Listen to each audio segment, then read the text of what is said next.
Bonjour les amis, j'espère que vous allez bien. Bienvenue sur ma chaîne YouTube Roboboxing et autres sports. Ou alors, aujourd'hui, j'aimerais vous parler du fameux combat qu'il y a eu dans la nuit de samedi à dimanche à l'UFC 321, si je ne m'abuse, entre Islam Makhachev et Madalena. On va pas s'éterniser sur Benoît Sani ou Shevchenko. J'ai adoré son combat. Pareil, elle est vraiment au-dessus de tout le monde. Enfin, celle que je mettais au-dessus de tout le monde, c'était Amanda Nunes, comme elle n'est plus là. Voilà. Pourtant, Zhang, très forte aussi, mais bon, là, il n'y avait aucune solution. Benoît Sani, bon, moi, j'ai toujours trouvé surcoté. Alors, je vais peut-être me faire taper dessus. Là, il m'a impressionné. Bon, après, même si c'était un Darius en fin de route, hein, mais bon, on va pas non plus s'en priver quand on fait une bonne perf. Là, ce fameux crochet du gauche, là, moi, je dis chapeau. Hein. Franchement, je dis chapeau. Mais on va pas s'épiloguer dessus parce que ça a duré 16 secondes. Donc, on va pas non plus en faire un... On verra bien au premier. Maintenant, au prochain combat, maintenant qu'il est re-rentré dans le top 10. Voilà, j'espère qu'il va pas vouloir regriller les étapes comme il les a fait à l'époque où il avait affronté Dustin Poirier. Grave erreur. Et on se souvient ce que ça a donné. Donc voilà, mais par contre, Makhachev, là, franchement, voilà, le gout, pour moi, le gout, c'est Makhachev. Faut enlevez-vous l'histoire de ouais, c'est John Jones et tout ça. Fuck off. C'est pas John Jones. De toute façon, John Jones, déjà, lui, c'est une grosse merde humaine, de toute façon, donc voilà.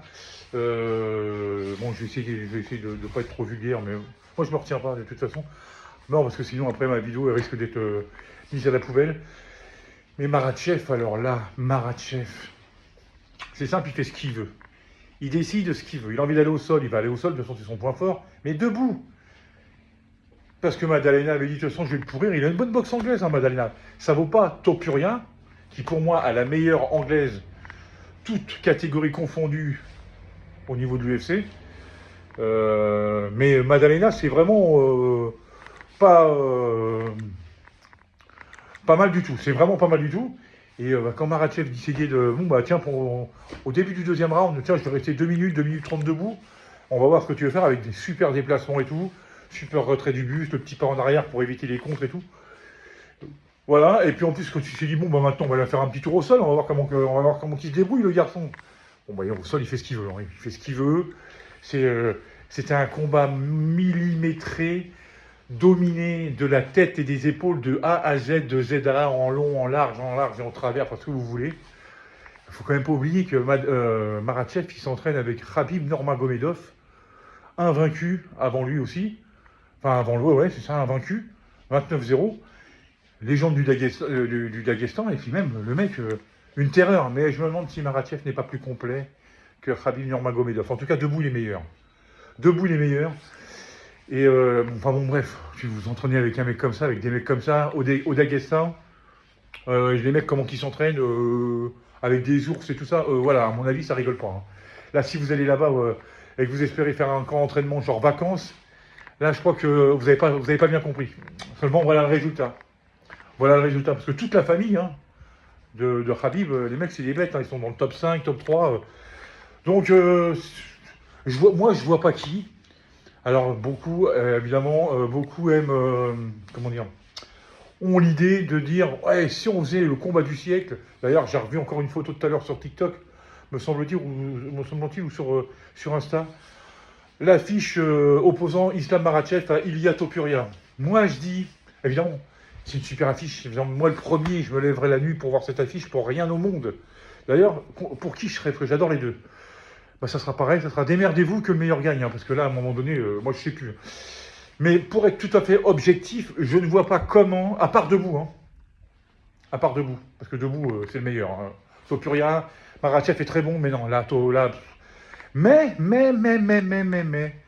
je suis sûr que Makhachev irait sur sur les points forts de Topuria, et à un moment donné, s'il voit que vraiment il n'y arrive pas, il l'emmènera au sol. Donc dans les eaux profondes, et là, je vois pas. Alors on ne sait pas comment est le sol de Topuria. C'était comme à l'époque avec Doumbé, on ne savait pas, avant son combat contre Baki. Ah mais Doumbé, qu'est-ce qu'il vaut au sol? Bah vous avez vu ce qu'il vaut. Hein.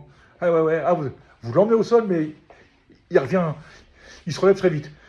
Si ça se trouve, Topuria, c'est pareil. Si ça se trouve, le mec, il est impossible à les foutre au sol. Bon, mais le problème, c'est que vous n'avez pas le choix. Parce que si vous restez debout, il va vous démolir. Regardez Max Holloway, personne n'avait mis KO avant Topuria, vous avez vu le KO de monter à Volkanovski. Ouais, aussi, ouais, Volkanovski, il a perdu contre Topuria aussi. Hein. Ouais, il a perdu 2 fois contre Makhachev et 1 fois contre Topuria. Bon, bah lui pourra vous le dire, hein, pourra vous dire lequel des deux est le plus con. Moi, je pense que je mettrais un 60-40 Makhachev quand même. Je vois pas qui peut aller le détrôner. S'il y en a un, c'est bien Topuria. S'il y en a un seul, c'est bien Topuria. Ou alors un McGregor à son prime, peut-être, et encore. Ben non, puisque de toute façon, un McGregor, si c'était entraîné correctement avant son combat contre Khabib, ça n'aurait peut-être pas été la même chose. Enfin, il a quand même tenu 4 rounds. Enfin, c'était juste pour dire que ce mec-là est absolument monumental.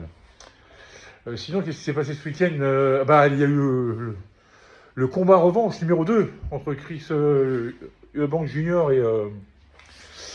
et Conor Benn, remporté ce coup-ci par Conor Benn.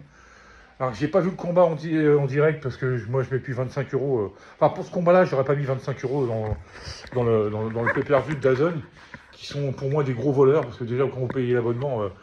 Alors, la première année, ils avaient fait ça, puis je crois qu'ils ont dû se douter qu'ils perdaient trop d'argent, donc ils ont fait payer le pay-per-view.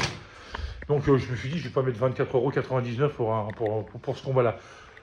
Fury Usyk 3, je l'aurais fait. Joshua Wilder, je l'aurais fait. Mais bon, voilà.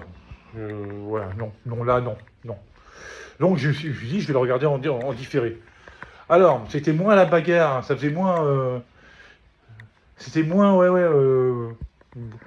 comment on appelle ça? Fouillis que le premier combat, mais le premier combat j'ai adoré parce que c'était vraiment sauvage. Là, on voit que Conor Benn avait fait vraiment des bons progrès, des bons ajustements. Bon, pugilistiquement, Chris Eubank Jr. est meilleur. Mais on voit qu'il est resté sur ses acquis. Donc voilà. Et je pense que la victoire est méritée avec deux beaux knockdowns dans le 12e round. Franchement, bon, c'était pas mal. C'était vraiment pas mal. Donc je pense que la victoire est méritée. Maintenant, est-ce qu'il va y avoir une trilogie? Je pense pas, parce que je pense que Chris Eubank a dit qu'il arrêterait. Je pense. Après, je pense que c'est la fin de la route. C'est la fin de l'aventure. Il faut savoir dire stop. Comme j'espère que Canelo dira bientôt stop. Vous savez, pas le combat de trop, demandez à Mohamed Ali ce que ça a fait. Hein. Donc on prend quand même beaucoup de coups dans la boxe. Hein, donc voilà. C'était bien, c'était un bon week-end. Après, on a assisté une belle finale entre Yannick Sinner et Carlos Alcaraz au finale du Masters. Belle finale, pas la plus belle entre les deux que j'ai vue, mais belle finale. Bon, malheureusement, mon joueur préféré a perdu, 7-5, 7-6. Mais comme j'aime beaucoup l'italien aussi, donc j'étais pas trop déçu. J'ai une préférence pour Alcaraz, Alcaraz, c'est mon nouveau Federer. Mais Sinner, j'aime bien. J'aime beaucoup le personnage. Et en plus, les deux, qu'il y en a qui perdent ou qui gagnent, quand on voit les accolades qui sont, on dirait deux frères. Moi, je trouve que c'est très très beau à voir et ça fait du bien au tennis. Donc voilà les amis, j'ai voulu faire une petite vidéo ça fait peut-être longtemps. Et voilà, j'avais envie de causer ce matin, voilà. Bon, bah sur ce, je vous souhaite à toutes et à tous un super lundi. Prenez bien soin de vous. À bientôt pour une nouvelle vidéo. Et oui, j'ai déjà dit. Enfin bon, prenez bien soin de vous. Allez, ciao.